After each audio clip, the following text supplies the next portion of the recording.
Hi there viewers, my name is Nneka Isaac Moses, and this special episode of Goge Africa, right here we are in Uganda, the Pearl of Africa. Particularly Bwindi Impenetrable Forest National Park. If you are adventurous, this is a place to be. And talking about adventure, if you are given an option to go track lions and track a gorilla, now which would you prefer?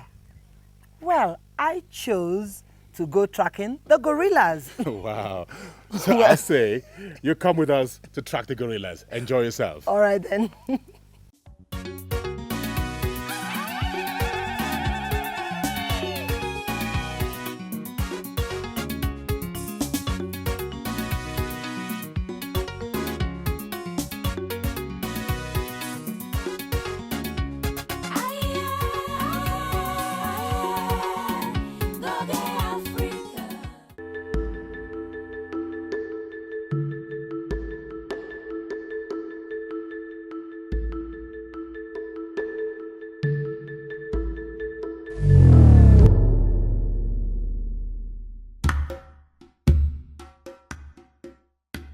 They may call the ambulance on your behalf. They put you in the stretcher, they carry you to gorillas and bring you back here.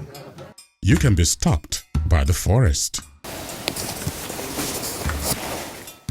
When fear sends shivers down the spine, we do have snakes, poisonous and non-poisonous ones. What? you're armed with a stick to only support your drained body.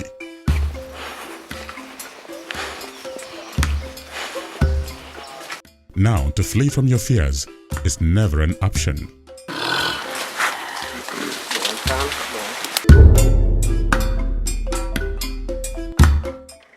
Just recently, our quest took us to Uganda in search of what the East African nation offers on culture and tourism.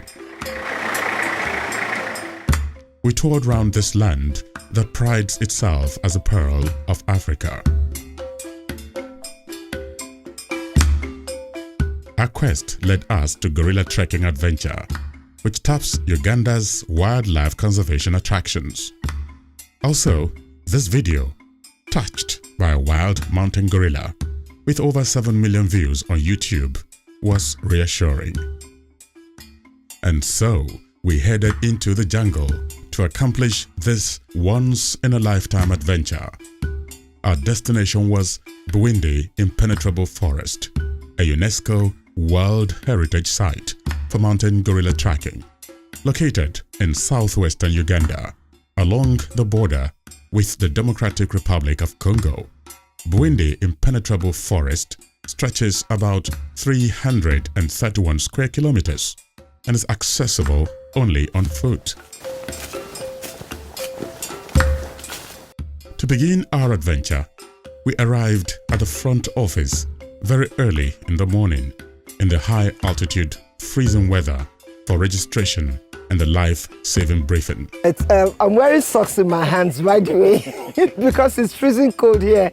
I had to get this from a friend at the lodge. Our optimism increased with the presence of other tourists. I encourage you to have enough water with you, minimum 2 liters per person. Make sure you have lunch and put your trousers inside the stockings because we have safari ants here. And these safari ants climb you, they bite you. They are not poisonous, but they disorganize you. Then suddenly, we are going to start walking. And you may walk, you reach a point you feel you are very, very tired. Please, when you are tired, let your guide know. The guide can decide to give you a hand and the support staff pushes you from behind. And if you say, no, I can't make any other step ahead, the guide has 2 options. One, giving you somebody to bring you back here. Then the second option, he or she can communicate here. We organize the community members, people from around here. They come with the African helicopter, the stretcher. They put you in the stretcher, they carry you to gorillas and bring you back here. After the eye-opening briefing, we changed into more appropriate gears for the task ahead. Walking boots, warm layer clothes, waterproof jacket, long trousers, and hiking sticks as props. 4 groups emerged, and we were assigned to the Bwindi group, made up of 8 tourists, 1 guide, 2 helpers, and 2 armed rangers. Weza is the Fumbira name, meaning good. Good. Yeah, simple. And it is the group composed of 11 members. We have all the categories of members. We categorize these gorilla individuals according to age, starting from silverbacks. One has to be a silverback at the age of 13. So from 13 and above, one is called a silverback because that's the age where he begins changing the back into gray. And then below him are blackerbacks. And we have the number of blackerbacks. In fact, 2 silverbacks, which is not usual. It is special. Many groups normally have 1, but with this group, it is 2 silverbacks. Then a number of blackerbacks. It is also special because these males normally get chased away from their respective groups by the dominant. But with this group, it is something special.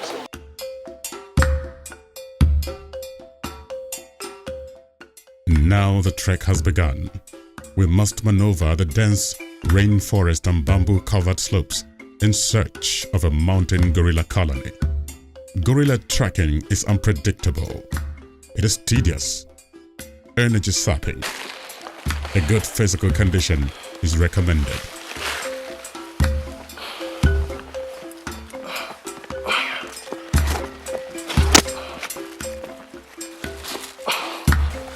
We've been walking for about an hour and a half, right? Yeah.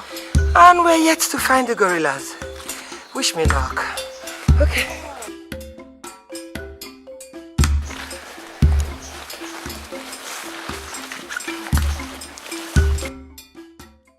Shortly into the adventure, our perseverance started wearing out. We attempted scaling all the hurdles the forest threw at us.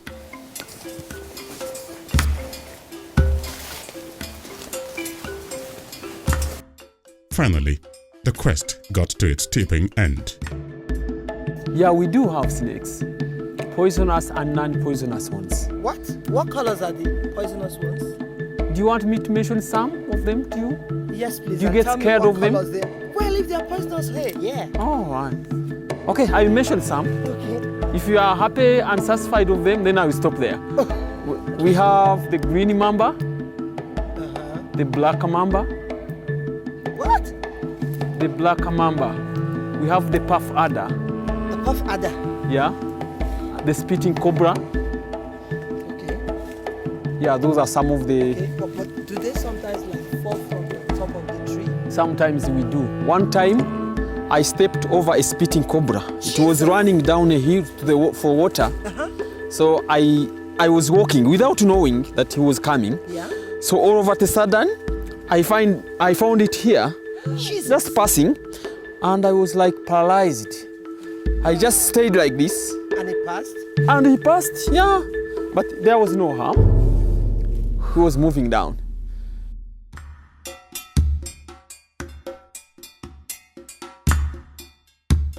Our team stopped time and again, waiting for clues from the advance party, tracking the position of the gorillas. Roja, hakuna shida, wacha tuendelee mbele tuone.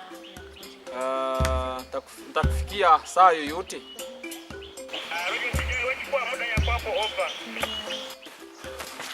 A gorilla fresh trail. Today morning, they passed here. And you can see the crushed vegetation. The track getting into the trail we are using. Yeah. Yeah, and you can tell that they were coming from up there to this direction because the direction of the crushed vegetation faces this side. And that's the most important sign you have to look for if you are tracking these gorillas. The gorillas' trails are spotted from their droppings and footprints on the soil. The fresher the droppings, the closer we were to them. Other animal droppings are differentiated from those of the gorillas. Here is the flesh trail, the flesh dung of the gorillas for this morning. They have been here this morning, and you can see even the pee on the side of the dung. And you can see the color of the dung is much greener than the first one we saw, and which I said was for yesterday. Yeah. As we progressed, we soon got to the fear factor point. Fright set in.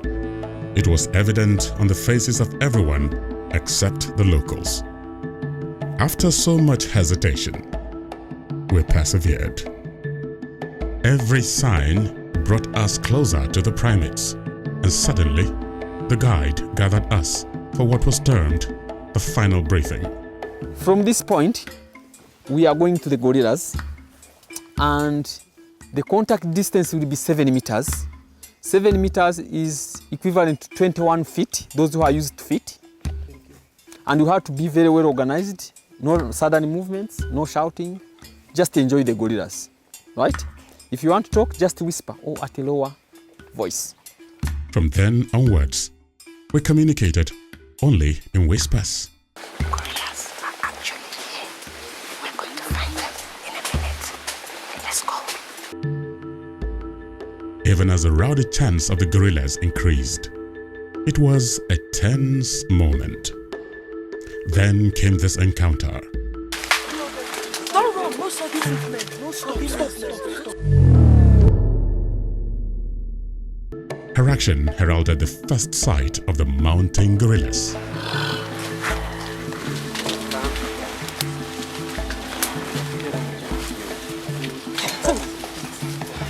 We religiously maintained 7 meters from the gorillas, simply due to extreme caution, even though touching the gorillas was not permitted.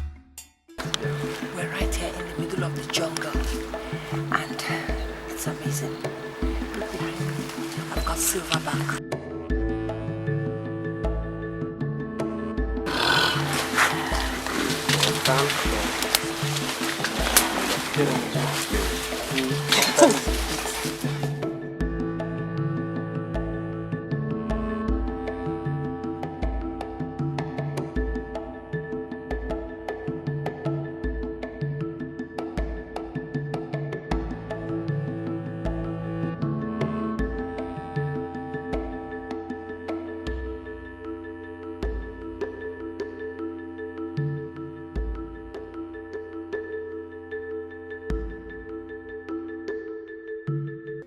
But soon afterwards, fear gave way to a relaxed atmosphere.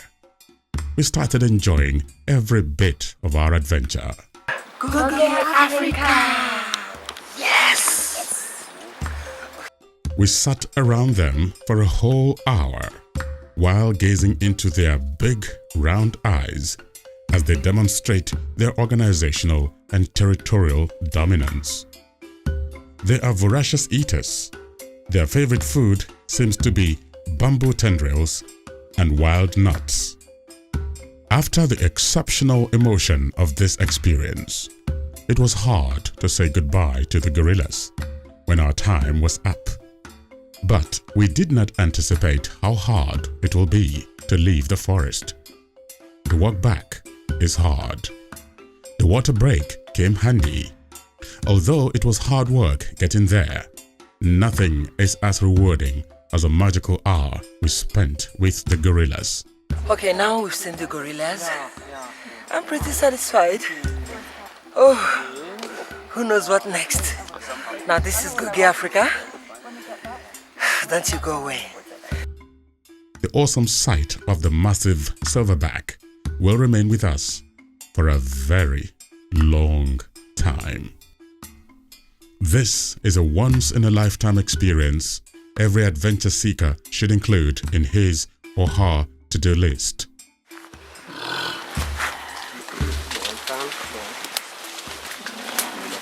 Goge. Goge. Goge. Goge.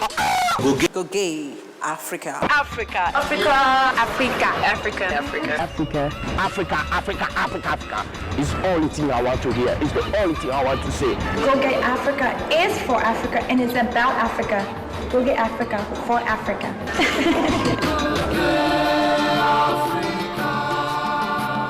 Alright viewers, I'm sure you're having a great time. Well, this time out, it's time for Sights and Sound on Goge Africa. Don't you go away.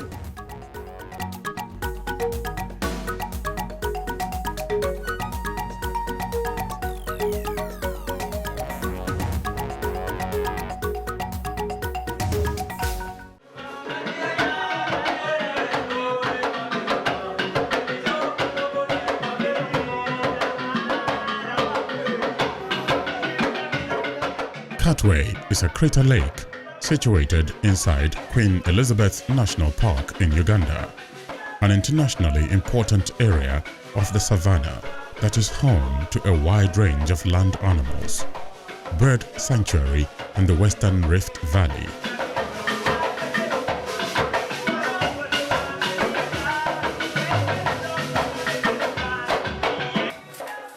Several streams drain into the Katwe Lake. The collected water guarantees intense evaporation during the dry seasons, leading to the water becoming extremely salty. Katwe Lake is far too salty to support any other agricultural activities other than salt mining, which has ensured the survival of the Katwe community since the 16th century.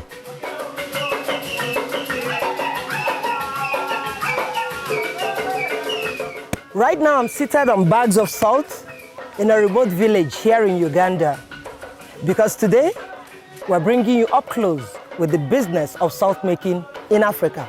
Stay with us.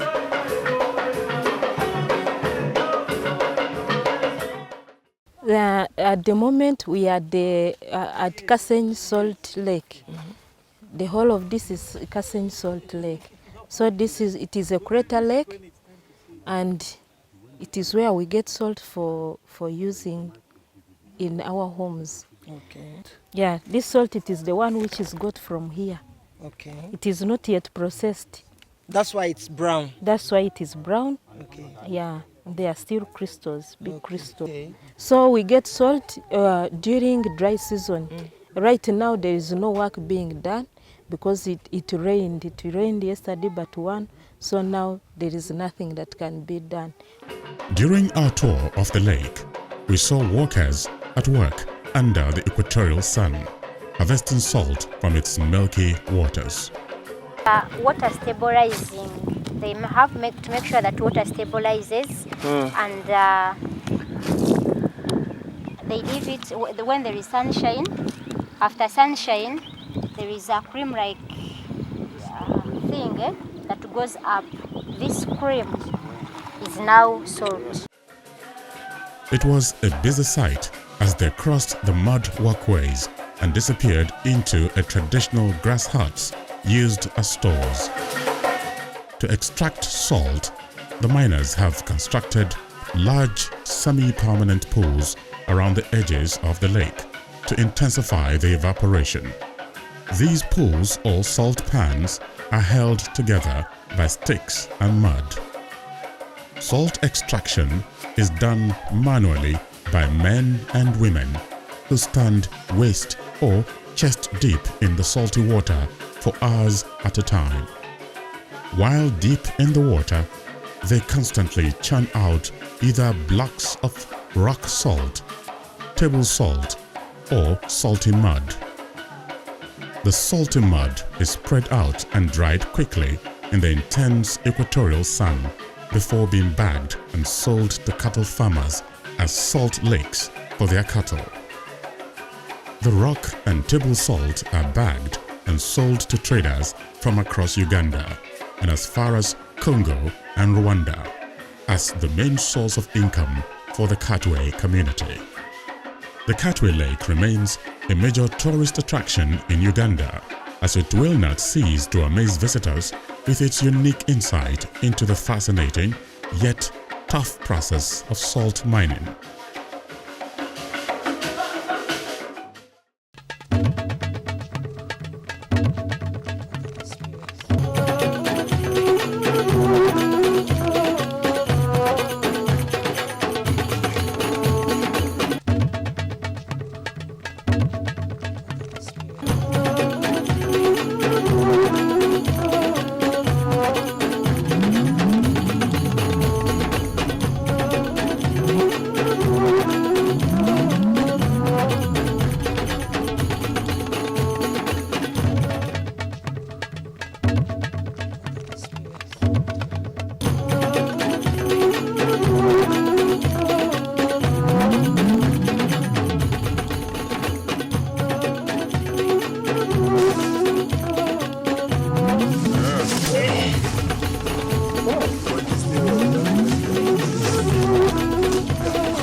We're still reaching out to you from the Pearl of Africa, Uganda. Stand by now for travel tips.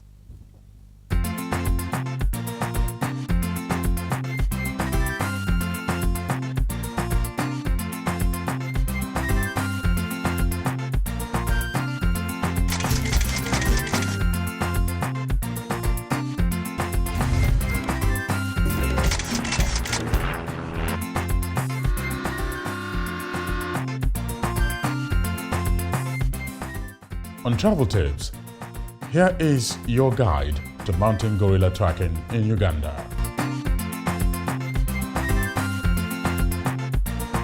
What is gorilla tracking? It is an opportunity to have a close encounter with gorillas in their natural habitat. It's an experience that is worth doing you yourself, because some of the dynamics, some of the joy, some of the values are so intrinsic. I can't tell you unless you do it yourself. When is the best season in the year to go for mountain gorillas tracking? Although tracking mountain gorillas can be conducted all year round in Uganda, however, there are peak periods. The peak season, as I said, runs from June, July, August, September. That's the peak season. The peak season. How safe is gorilla tracking? Gorilla tracking is safe if you follow the rules. The rangers are always with you all day long. In terms of security, when you are going for tracking, we give you enough security. We give escorts, 2 in front and then 2 behind. Okay. That is for security. There are things like the vaccinations that need to be taken. That is to protect you as you come to visit us, and also not to be able to receive communicable diseases if they are in between at any one time. That is very important. How much does a gorilla safari cost? Various tour companies give different quotes. In addition, gorilla safari costing varies depending on what time of the year.